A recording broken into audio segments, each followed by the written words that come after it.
I'm Nancy Grace. I want to thank you for being with us. Bombshell tonight, live to the heartland, McCook, Nebraska. A parent's worst nightmare. Mommy goes to get her 14-year-old girl up and ready for school. She's gone. Within hours, the body of a young girl found 15 miles away at a local cemetery. What happened to 14-year-old Kailee? Missing 14-year-old Kailee Clapp. She loved jet skiing with her father and dreamed of being a photographer one day. A body has been found in a field. That dream has been cut short. Nebraska police say Kailee was reported missing early Friday morning by her mother, who last saw her the night before. There was not an indication at that time that the young lady was in danger. A pool of blood was reportedly found in an alley within 100 yards of the home, believed to be Kailee's blood. Taking into consideration the agony over the loss of her 14-year-old daughter, Kailee. She says she just wants justice. You want to see justice. There are reports her body was mutilated. Cause of death has yet to be released. Police have taken an 18-year-old male into custody, saying he's a person of interest in the case. Stathis Kirkpatrick is being held on $1 million bond. No charges have been filed against him. Straight out to George Keltz, news director, KODY, North Platte. What can you tell us, George? What do you know? Well, so far this evening, information is a little sketchy still as we continue in this process this evening. However, authorities are zeroing in on the case. There's still a lot of leads yet to be answered.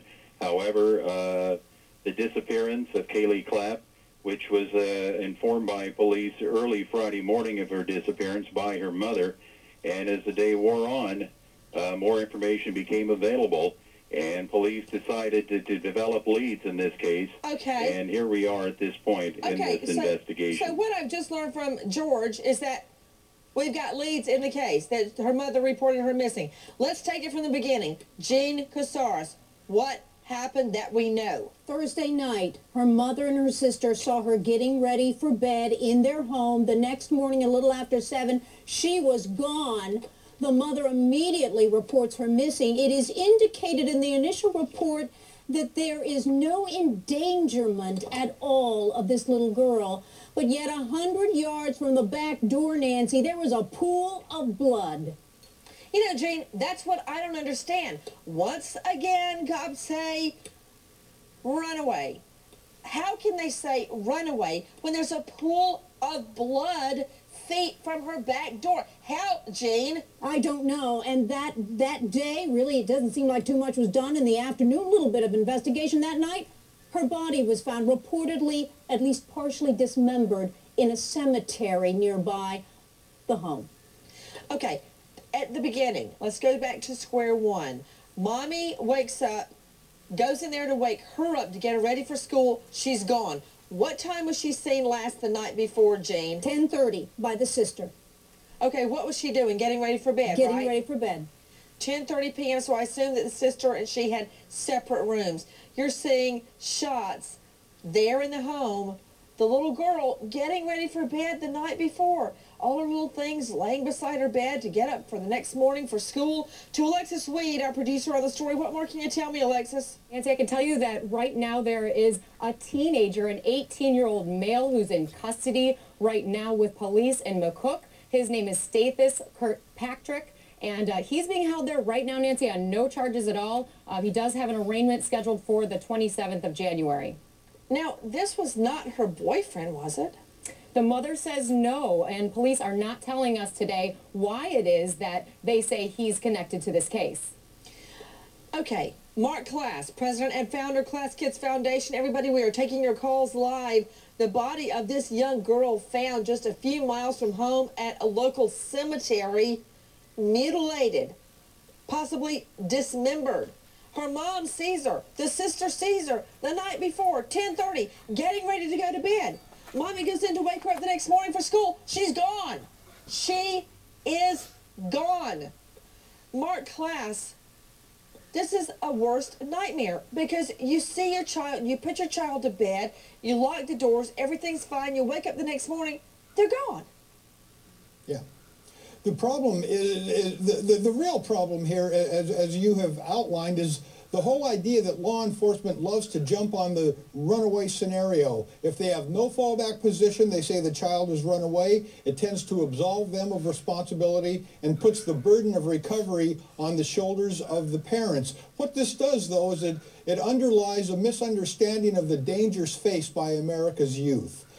Even in a runaway situation, you know, perhaps 1 to 200,000, 1 to 300,000 American kids are subject to human trafficking, underage sex trafficking in the course of a year. The predominant number of these children are runaways and runaway girls. So the fact that they've run away doesn't mean that this is something we can turn our backs on. We have to be able to have protocols to deal with this issue much better than it's being dealt with right now. I think we're really uncovering something, in fact, over the course of this series, Nancy, and that's the fact that law enforcement loves to call a kid a runaway when there's absolutely nothing pointing in that direction except for the fact that the child has suddenly disappeared.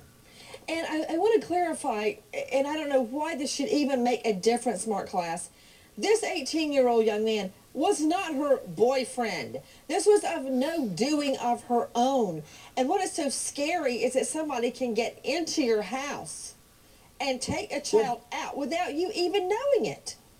Well, in fact, they can get into your house in a number of ways. Even if you have your windows and doors locked, they can always get into your house via the computer. They can lure children out, children who are unsuspecting as to exactly who it is they're going to meet. They think they're going to meet a peer when, in fact, oftentimes, and I know that this may not be the case here, oftentimes they're meeting a very dangerous predator who is much their senior and has absolutely nothing in common with the faux profile they have put together to lure the child. To C.W. Jensen, retired police captain, Portland, Oregon. C.W., weigh in.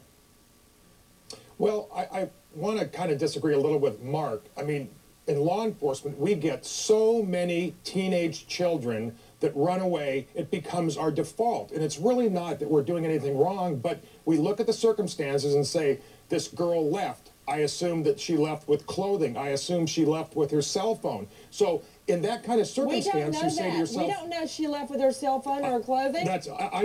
I'm just giving you a scenario. That would cause me to say a runaway. Now, if there's damage to the room, if there's blood, if her wallet, her purse, her cell phone are there, then I would assume that something bad happened. Jensen, yes, remember, I'm on your side, okay? But there was blood. There's a pool of blood a few feet from the back door. A pool of blood.